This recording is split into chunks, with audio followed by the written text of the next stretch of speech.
Welcome to Impact Innovations, where bold ideas meet real-world solutions. Join our host, Dr. Angela Gustus, as she dives in deep with thought leaders, change agents, and innovators who are making waves and moving mountains. So buckle up. Let's get ready to laugh, be inspired, and make an impact together.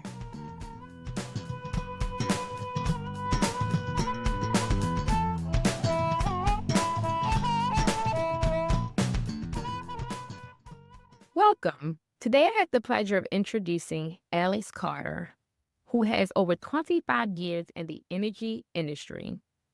Alex Carter has devoted his career to understanding how power shapes our daily lives and how its absence can leave families vulnerable.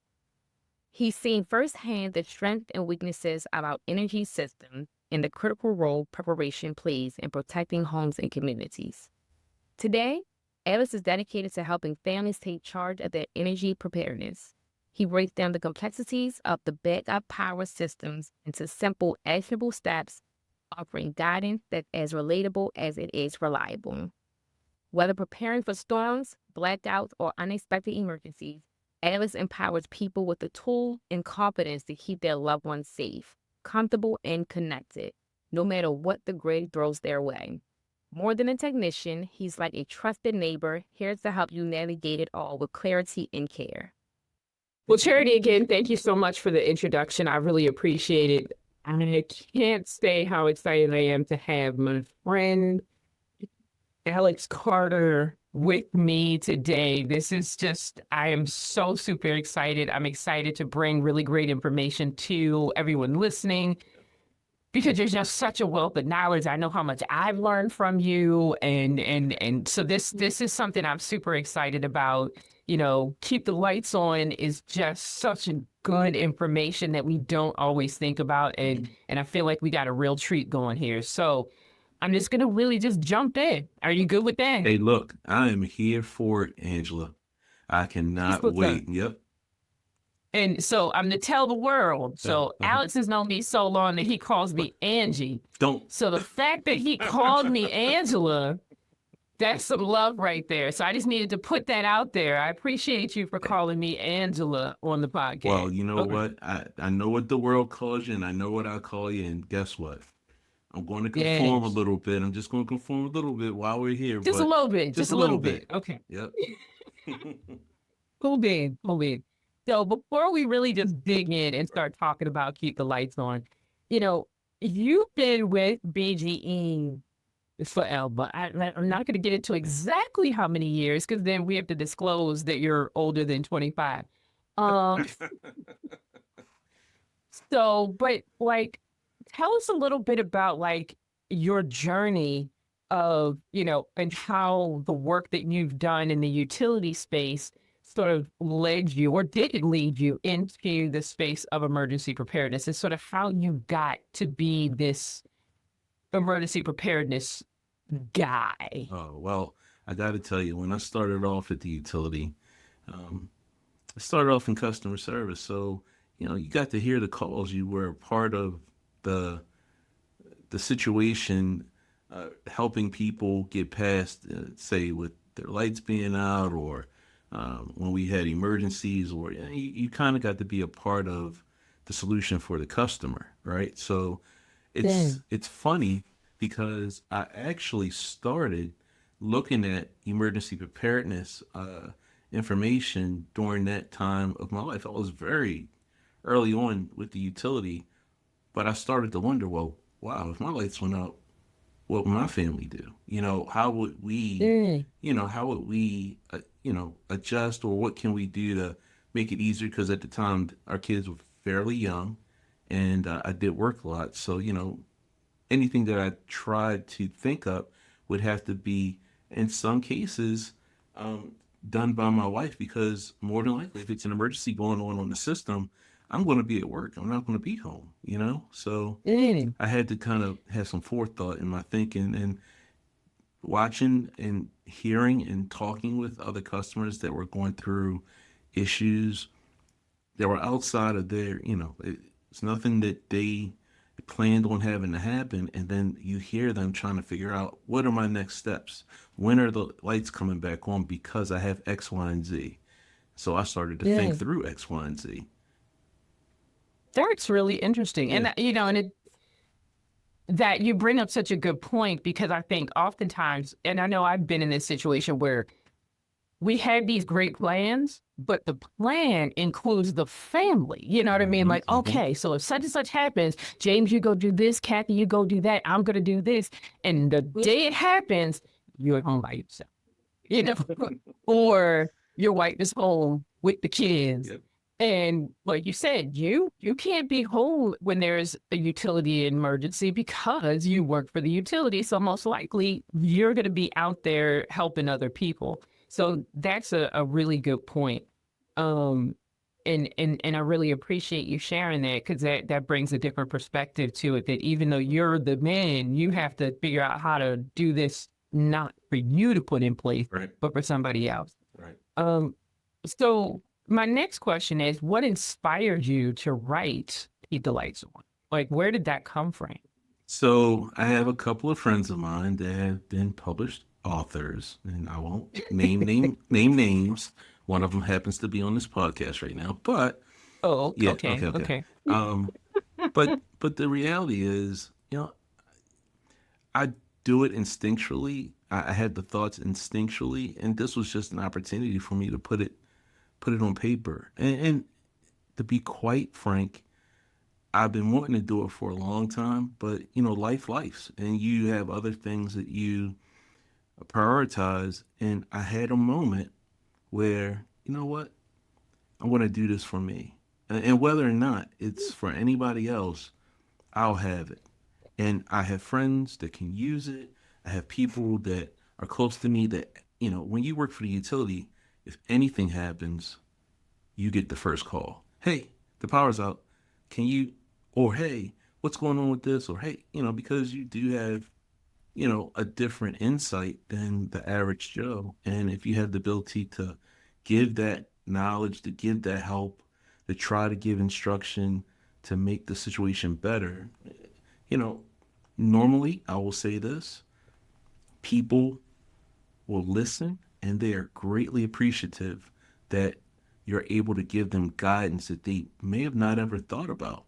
And it impacts their family. So, I'm here to help, whether I be in my role at the utility or whether I'm in my civilian role, just being average Alex. I'm always looking to see. I don't know that you're ever average, Alex. I'm gonna need you to take that out of your vocabulary, but that's okay. I still love you. All right.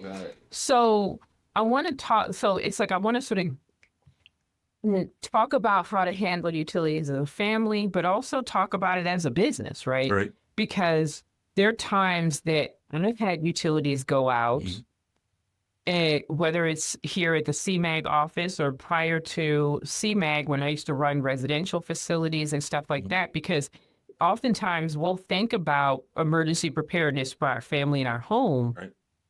But when you're, especially those of us that own businesses, what do you do when that happens? And, and there's certain things that I've learned over the years, like letting people know if you have people there with oxygen, because then you could be prioritized, or letting people know that you have residential facility or substance use program, or, where there are people there that are more vulnerable, that really would have much more challenges if they don't have their utilities. Yep. So I want to sort of make sure that we're sort of talking about both of those things. But with that said, what will you say are some of the most common reasons for power outages? Like, when people hear folks talk about emergency preparedness, which is one of the things I loved about the idea of bringing you on the show, is that people talk about emergency preparedness and they automatically start talking about like doomsday, apocalyptic kind of conversation, but it's very real that you could be without power for a couple of days. And so what are some of the things that we lose power for? So I'll speak from the past now moving forward to the future, how we are now at the utility. But in the past, it could be something simple as, our tree trimming schedule. A tree branch phases out the line, and you could blow a transformer, and you could lose power. It's simple as that. You could have a situation where you have older equipment that may be at the term of life and needs to be replaced.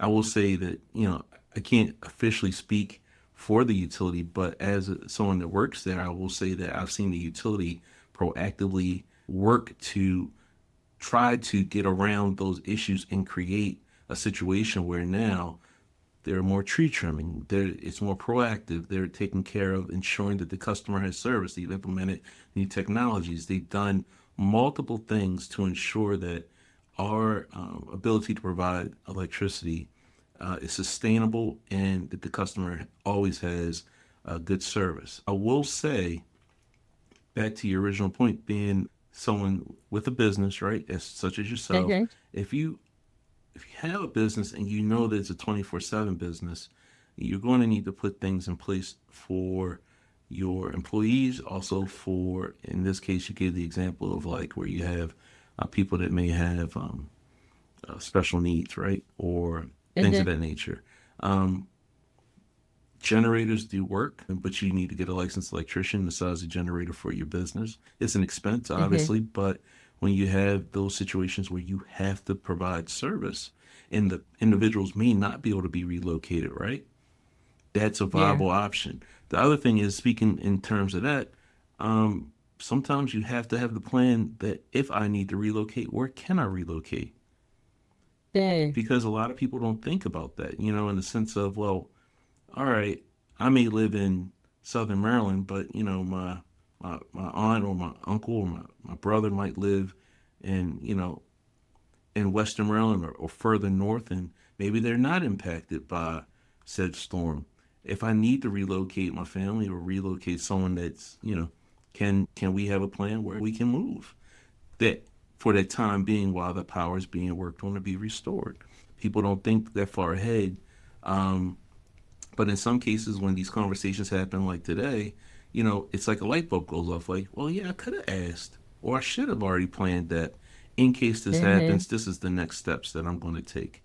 So it's those little thoughts, those little nuggets, right, that allow people to plan for the unfortunate time if they happen to lose service. So, No, that makes a lot of sense. And when you talk, a lot of people are like, well, I can't afford a generator. Well, when you look at it this way, and I know that in, one of my previous roles, I used to run shelters. And some of the shelters did not have any kind of backup generator or any of that kind of thing. The amount that I probably would have paid for the backup generator was probably less than what I ended up having to pay to put people in hotels for 2 and 3 days. Because, so it depends on the size of your operation, but you'll never know that unless you take the time to even just get the estimate, right? But thinking about it, and this is something that even came up when, we were interviewing someone else, another episode, we were, and not even that it's tied, but we were talking about sort of those expenses and how you think about expenses, because people are like, oh, I don't have $5,000-$10,000, but that $5,000-$10,000 could get you through numerous outages without having to pay for going to a hotel, right? So it's like when you start thinking about the bigger picture and the long-term concepts, doing something like a generator really, even though it may be an upfront cost right then and there, but it'll pay for itself, especially if you have like residential facilities and stuff like that. Like I wouldn't put a generator here at CMAG because we're only here during the day, and worst case scenario, we lose power, and after a while, and we know it's going to be a couple of hours, we send folks home and they work from home. You know what I mean? So like they get a free half day. They get a free half day. Exactly. Right. And I mean, we have plans in place, and we have like the backup battery generators for the computers so that we have the opportunity to shut everything down appropriately. Like we have, because of people like you telling us, you need to have this and you need to have that, so that we don't have all of our computers die because all of a sudden we had a power surge, those kinds of things. But what about, Angela, what about those people that may have loved ones that live at home with them, right? Maybe on oxygen machines, Maybe a Mm-hmm. situation where it's a bad enough storm that it may be a day or two before they get restored.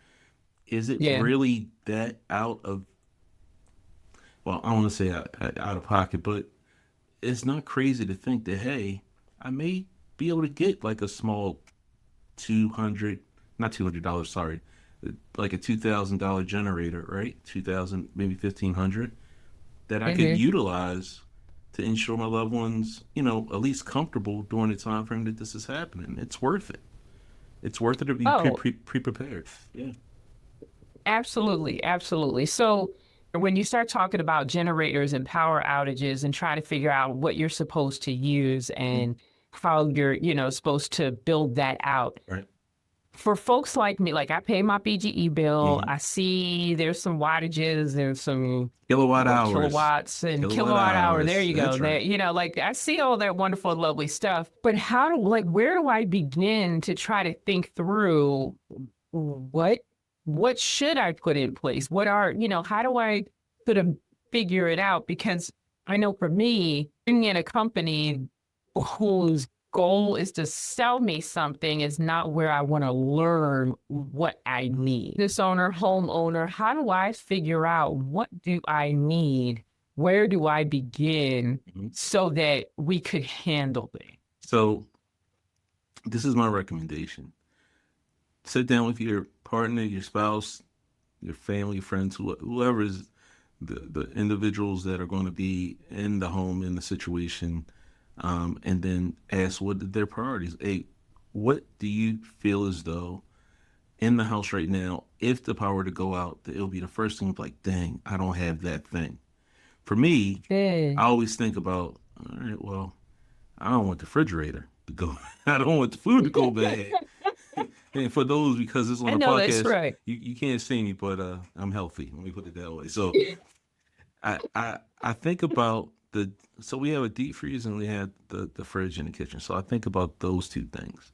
Um, the next thing I think about is damage to the house, right? So one of the things that we have, and not Mm, every house has, but we do have a sump pump, right? So obviously, if it's storming, it's raining, the ground's getting saturated, your sump pump's going to be working overtime to pump that water out. Well, if the power's out, guess what? Sump pump's not working. Could your basement flood? Yeah, more than likely it could if it doesn't have power. So damage, that's the next thing I'm thinking. And then creature comfort. So yeah, you could sit in a cold house with 50 blankets on if you want to, but I prefer not to.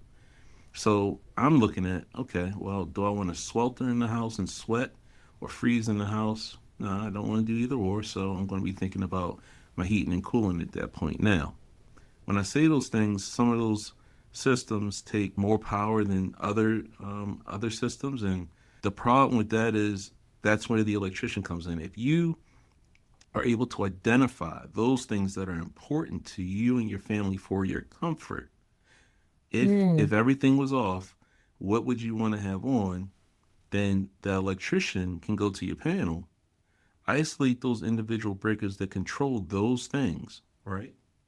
And mm, then hook up what's necessary in order to allow you to get a generator and plug in, because it's a little bit of expense to it. Some electrical work that would need to be done if you get a transfer switch, or you get a system plug so you can plug in the generator directly, and feed the panel directly as opposed to running extension cords. That would always be my recommendation, to make it cleaner and easier so that it's not complicated. And extension cords only go so far, so if you can pay a little bit extra to get an electrician for the panel, identifying the things that are most important to you and your family, and then what the electrician will do is then isolate those individual things and be able to provide power based upon what you've asked for. Everything that you've asked for has a usage, right? So mhm, in your manuals for your furnace, for your heating system, for your fridge, for those things, it'll tell you what the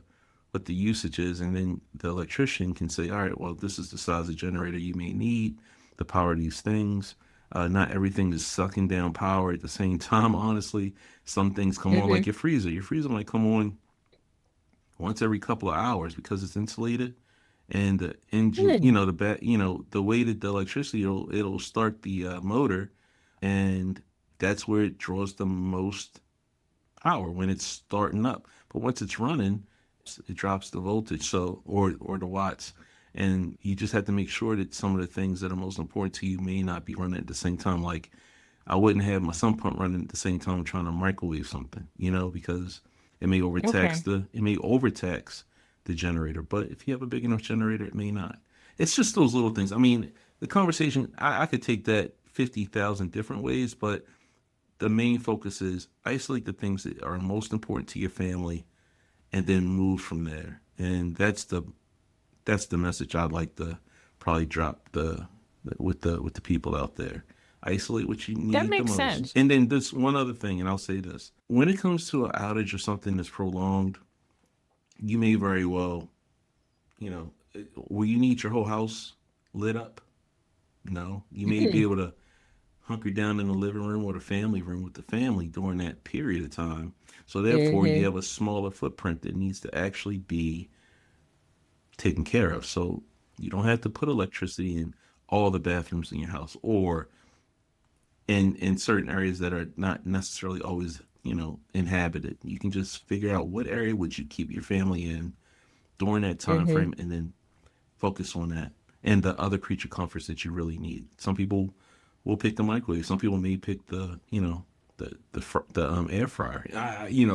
It's up to everybody's choice, right? No, and what you're saying makes a lot of sense. And sitting down and having that conversation and starting there makes a whole lot of sense because, you don't need to power up the whole entire house. You don't need to have all the lights on because then you're in that one house on the block that's lit up. So then everybody's like, wait a minute, That's a whole nother what y'all got going conversation. on in Yeah, that's there? a Yeah, whole I nother know, right? conversation. Exactly. So it keeps you keep your lights on, but you still want to float under the radar. You don't want everybody in the house in the neighborhood to know that you're lit up like a Christmas tree. But I like what you said about food, damage to the building, heating and cooling. That makes a heck of a lot of sense, and especially folks that may have, we're at an age where we're, I guess, that sandwich generation where we're taking care of parents and we're taking care of kids, all at the same time. And so looking at that, heating and cooling can be super, super important. And so I guess the other thing that I also would love to touch on it is there's keeping the lights on from the perspective of working through like your panel and keeping the electricity running in your house. But then there's other options for keeping the lights on that's having some of those smaller ancillary investments that you could make that may not be as impactful, may not be as clean, but like what are some of the other things that people can do? And sometimes we talk and have these conversations, you and I talk about it, we talk to other people about it a lot. Mhm. What are some of those other things that folks can do that are economical? A family that doesn't have a couple $1,000s to bring an electrician in and to have a generator that's going to connect to their panel. Well, that's an important piece of it, but okay, $200 and I budgeted to try to have things in place. Like, you know what I mean? Like, what are some of those key things that you would say, okay, food, that's a whole nother thing. But like, what are some things that you would say, like, buying this or think about having that? So, you know, everyone has this idea that, if the power goes out, what do I do? What do I do? And one of the things, and this is just a personal choice of mine, you'd have to research it yourself and see if it fits your family or the needs that you have in your household. But there are items that you can use, personal things that aren't as big as buying a generator. So if you were to lose power, let's say it was during a colder period of time, um, they have, like, I have this heater. It's called a Big Buddy. It's a you can use it internally. It's a propane heater. It doesn't put out uh, carbon monoxide, but you should always have a CO detector for safety, and that's what I always preach. But it has the ability. This heater has the ability to heat, depending on the size you get. It could heat somewhere between 4 to 800 square feet. in a smaller contained space that's well ventilated, you could, you know, keep your family warm for, you know, several hours while the utility is working to bring the power back on if you so choose to go that route. Some people, and this is another investment, I'm just letting you know it's another investment, but some people will, and I have friends that have done it, they bought pellet stoves. And this is something that people don't think about. Pellet stove is a little bit different than a regular conventional wood stove. Obviously, it has a hopper, and some of it, you know, it does take electricity to generate, to move the hopper to drop the pellets. But you spoke earlier about your UPS system, uninterruptible power, UPS, yeah, that you use for your computers, right? It's basically a battery. Oh, yes, right? that's what it's called. Yep. Okay. That's what it's called. So I'm like, I talked about UPS. What the hell are we doing? I'm sick. So Yes. there are opportunities utilizing that technology. Say if you did get a pellet stove doesn't require specific venting other than just through the wall. It's nothing like a regular fireplace, which, you know, you gotta have a chimney liner, you gotta do all these things with creosote and all that stuff. The pellet stove puts off heat, has a blower. A modest sized UPS could probably run the hopper and probably run the blower. Or, you know, to be honest with you, if you don't have the money for, well, if you have a UPS but you can only get a smaller size, it's something that can run the hopper. They have, and I don't know what they're exactly called, but if you ever look up the wood stoves, there's this like fan that works off of heat, and it'll blow as the box for the wood stove heats up. It creates the heat that it creates, generates, I don't want to say generates electricity, but it kind of does in a small sense. But this fan doesn't have any electronics in it. But based upon the way it's designed and built, it'll basically run as long as that box is hot and it's sitting on the box, and it'll blow the heat and spread it through the room. And it sits literally right on top of the wood stove. If you look up wood stoves, you'll see and you probably never even thought about it or even, you know, noticed it. Yeah, I've never even heard of that before. It's a small, I'd have to think how the fan operates, but it doesn't operate off of electricity, but it operates off of the heat that the stove puts off. And it will help to spread the heat evenly as that wood stove, or in this case I was talking about the pellet stove, as that stove operates. It's a cool thing. That's interesting. Yeah. There's a lot of different gadgets and stuff and that are out there. Solar is a big thing that a lot of people talk about. Most definitely. And it's not, and I know one of the things that I've learned from you is that you don't necessarily have to have solar on your house per se, but there are a lot of devices that you can use that, you know, have solar panels to them. One thing I always tell people, and this was something that we had lost power. Oh gosh, this was probably 10, maybe 15 years ago. We had lost power and I was coming home. I had worked all day. I already knew that we had lost power in the neighborhood. So I knew I was walking into a dark house. Yeah. And as I was walking into the house, I saw the cute little lights in the yard lit up just as nice. And I plucked them suckers right on up out the ground and brought them in the house as I came in. Yeah. And I was like, why didn't I ever think about that? And so it's like little stuff like that. And you could get those pretty inexpensively. Yep. So when you start talking about emergency preparedness, it doesn't have to be these huge investments. It can be something as simple as repurposing something that you already have, and having things like batteries and, you know, flashlights available, and, you know, just little stuff. Buy a flashlight, 1 or 2 good flashlights, you know, or a flashlight for every person in the house, and some batteries. That's something that's simple that you can do. Or, you know, and this is another thing that I learned from you, like having, you know, if you are going to have like some of the smaller battery backup systems that can run like, you know, maybe a light or 2 or charge up a phone or some things like that, getting ones that have solar capability, because during the day you can throw that sucker outside, or put it in the windowsill and it'll charge itself up. Absolutely. Absolutely. So, so there are a lot of really cool things that I know I've learned from you throughout, the years of us having these different kinds of conversations and thinking through this stuff. And going back to, also our business owners for an office space, we already talked about the UPS. UPS, is what you called it. uninterruptible power supply. Okay. The big surge protector that has a backup battery. That's the backup battery surge protector. That's what the lay people call it. Yeah. So, having stuff like that to make sure that you're protecting your computer. So instead of spending $20 on a surge protector, go ahead and invest in the $50 UPS, stuff like that. What are some other things that you would say would make sense for a business, like even just an office space like here at CMAG? What is something else that you would say that a business may want to consider or think about or prepare for, especially for a utility outage? We'll have a whole another conversation about all the other stuff. Like, I'm trying so hard not to go down the rabbit hole of all the other pieces of this puzzle and really focus on the utility side for today. Right.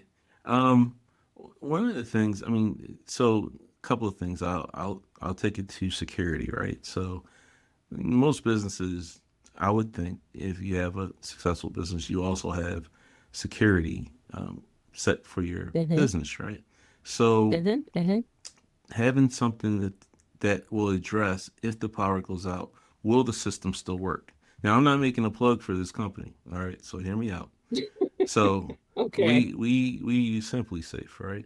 Simply Safe. Okay. Their main unit, if the power does go out, is a built-in battery that activates that keeps your house safe. And even if the Wi-Fi goes out, it comes with its own backup. I don't know if it's called we call the little SD, not SD card. It's the card you put in your phone, the SIM card. Oh, a SIM card. Yeah, like that. Yeah. It does it automatically. You'll switch right out off of your Wi-Fi directly to the SIM, and it'll still be able to protect your home. The cameras we have for Simply Safe have solar power, and they have a little panel, so you don't have to worry about that going out, and it has batteries. Every business should think, in the event of loss of power, would my security system still work?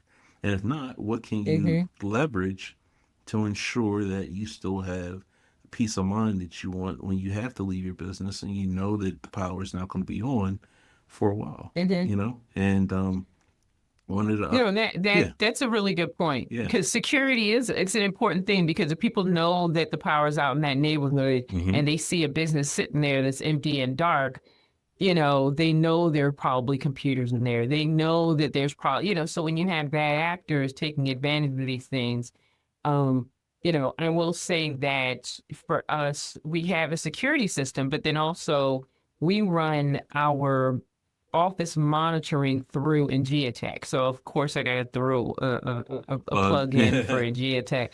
But yeah, so Attack Home and Attack Business also has the same kind of backup system where, your cameras, and sensors, and we're going to do a whole episode just about Attack. We'll have Spencer on and we'll talk about that and what that looks like. But those are things that we don't always think about, but making sure whatever security system that you have in place or whatever system you have that monitors access to your office has some kind of a backup system too. Right. And sometimes a lot of those. Oh, I'm sorry. Go ahead. Yeah. I was go ahead. just going to say, and sometimes the company that you have your security through will have it already built in. So that could be some forethought in choosing who you go with. Yeah. Yep. I mean, because if they don't have a backup battery, it's an antiquated system at this point. Right. I don't know too many systems that don't. And like you said, like the panels that we use, they have the same sort of built-in. They can use the Wi-Fi and or the direct cell communication, so that it and it has that backup battery that can last, I believe it's up to like 2 days or something along those lines. So that's super, super helpful and a good thing to think about.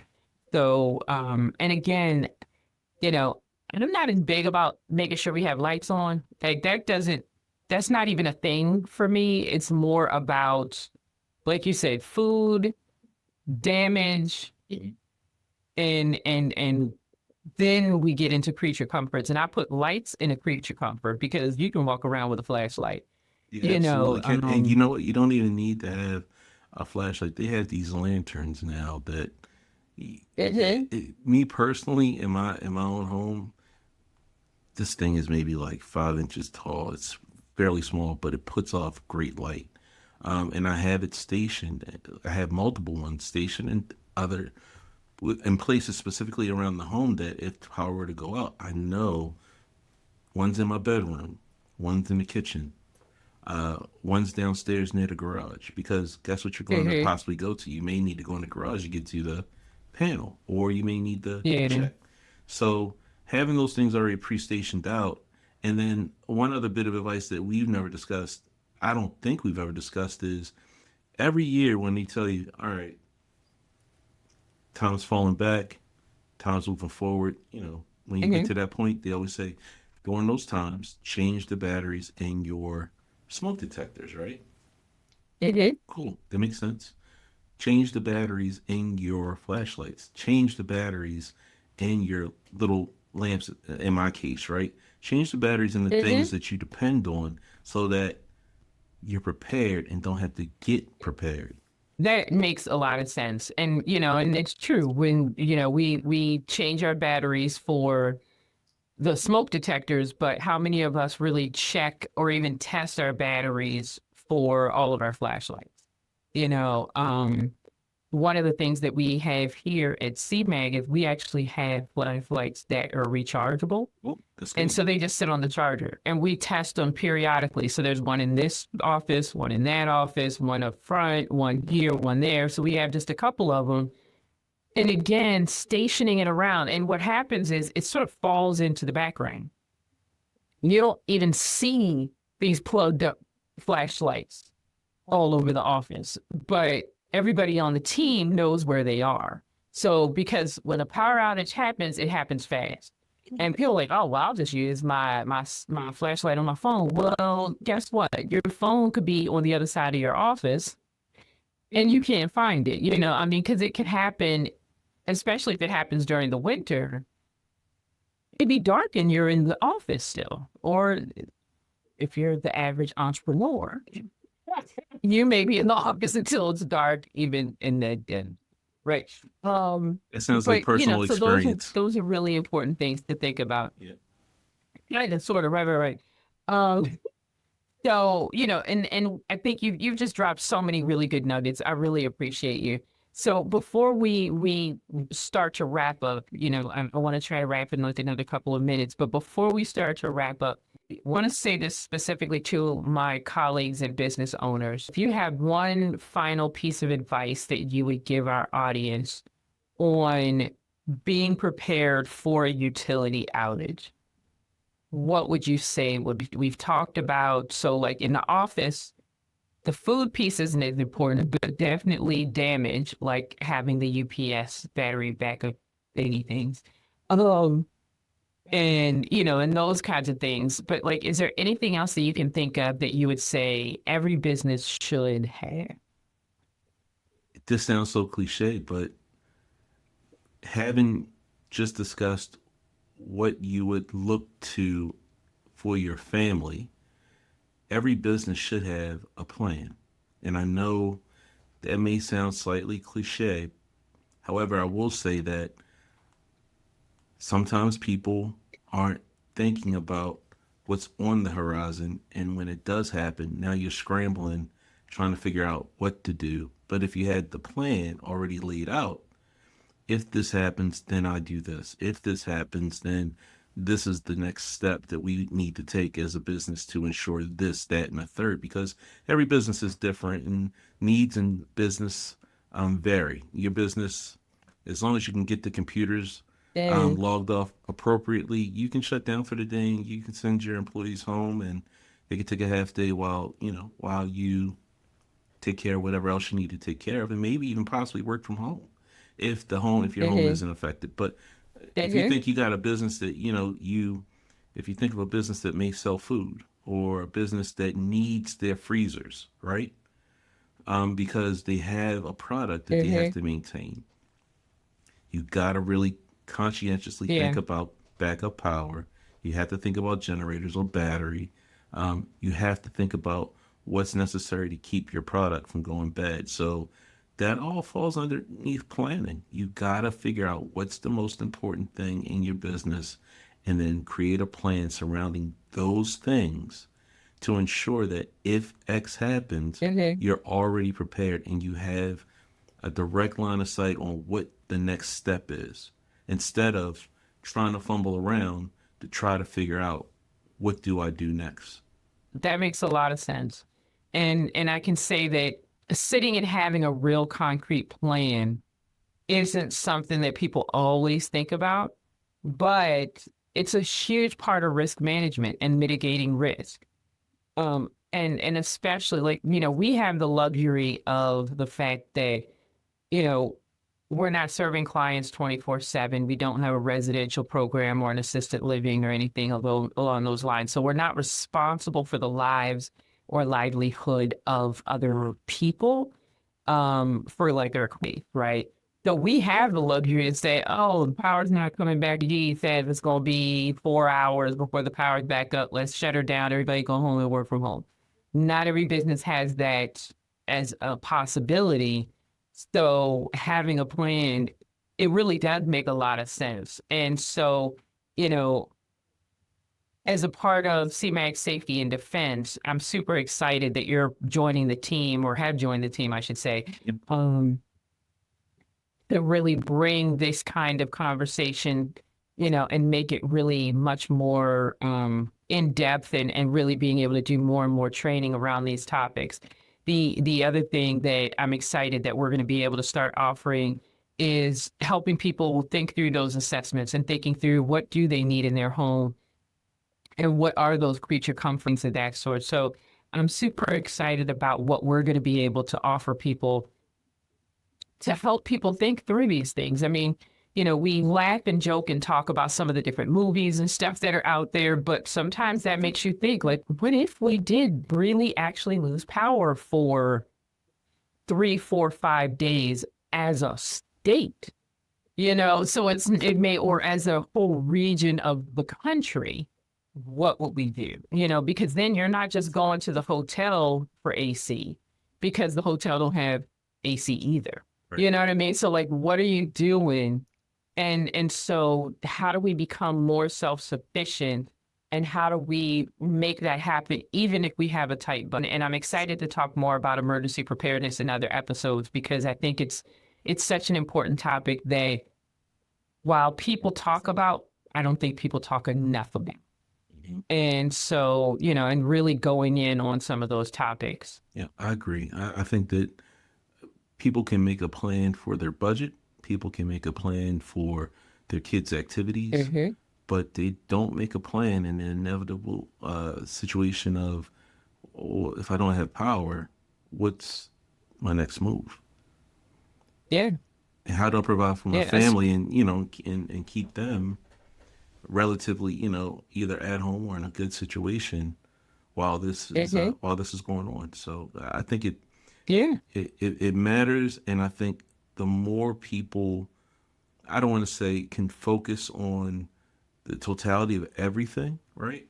But the more they can focus on the fact that if something were to happen, whether they actually have to utilize the plan or not, that they have something in their back pocket that they can pull out to go, okay, this is what we do next. And not have to, wing it and try to figure it out. Because trust me, when you're in a tense situation, your kids are scared, the power's off, you don't have a flashlight, or the flashlight you did pull out that you thought was working, right? Batteries are dead. You open it up and the batteries are rusted out. Yeah, rusted out. Where the batteries at? Where's this at? Where's that at? Now you're fumbling around, as opposed to, All right, everybody just go to the living room. I'll be right back. You go upstairs, you get this, you go over here, you get that. All right, and if need be, you already have your plan. If you got a generator, if you got battery backup, if you got even just a UPS and you're gonna run, just a little portable TV to keep the kids entertained, or put the Dang. UPS down, right? And then you can plug the iPad or whatever it is in. And this is something people don't think about, but it's true. So when the power goes off, most times your Wi-Fi goes, right? So those creature Mm-hmm. comforts, such as, the internet, they're gone. You had a Mm-hmm. UPS, you could plug directly into the UPS, plug the iPad in, and most people have, and not everyone does, but you may want to think about it. People have hotspots on their cell phones, right? Dang. Now you Mm-hmm. got Wi-Fi for the kid. They can sit and watch whatever they want to watch on the internet while you guys all have some family time and sit around on the sofa waiting for the power to come back on. Mm-hmm. You just made me think about something that I forgot about, but maybe, especially for folks that have younger kids, maybe having download 2 or 3 movies onto your hard drive, or on an external hard drive. So that way you have, because nowadays you can't have DVDs and just plug them into into your laptop. Because Yeah. that, back in the day you could just pop it into or you had the little Angela, personal DVD Angela, players. I know I'm you're, dating you're myself. dating I'm us. gonna You're leave me dating alone. us. I Stop it. know. But those were nice because What it would get you through. What are right? DVDs? I don't know. I just know I know, downloads. right? I just know Netflix. Is it on Netflix? Is that a type of DVD? No. But yes, I mean, having that plan and what would help keep my little kid okay and Correct. keep them calm? What would, one thing that we talked about was having a leash on more than one floor of the house for the dog. That's a good idea. You know what I mean? So that way, if the power goes out and I need to grab the dog and put her on a leash so that we're not tripping on her, I don't have to go to one spot to get the leash. I can grab a leash that's upstairs. I can grab a leash. You know what I mean? Like just little tiny things to just start thinking about it. And that's, I think, half the battle because oftentimes it's things that we have Mhm. that we can use, but when we can't find them, that's the challenge. That's exactly And right. so, Yep. especially for folks that are listening that don't necessarily have an emergency preparedness budget, thinking through what do I already have that I can just station in a way or stage in a way that I can connect to it. Like just start there. And that would be amazing. Dude, this has been an awesome conversation. I've had fun. Me too. It's always fun talking to you and nerding out over this stuff because I swear, we've probably had 20, 30 conversations about this topic alone. And every time we talk about it, I learn something new. Like I didn't even know the little battery backup thing's called a UPS. Right? But, because we were just told to get them, we got them and boom, they're there. But, I feel like I've learned so much and so I encourage everybody, sit down and make the plan. Sit down, make the plan, see where the holes are and start there. And I think that is probably just such a great place to start. So Alex, thank you for being here with me. I look forward to having you back. More than glad to always be of service. As I said, I love to serve. But people start with a flashlight. Start with a flashlight and some fresh batteries. And fresh batteries. Fresh batteries. Yeah. Not some janky batteries.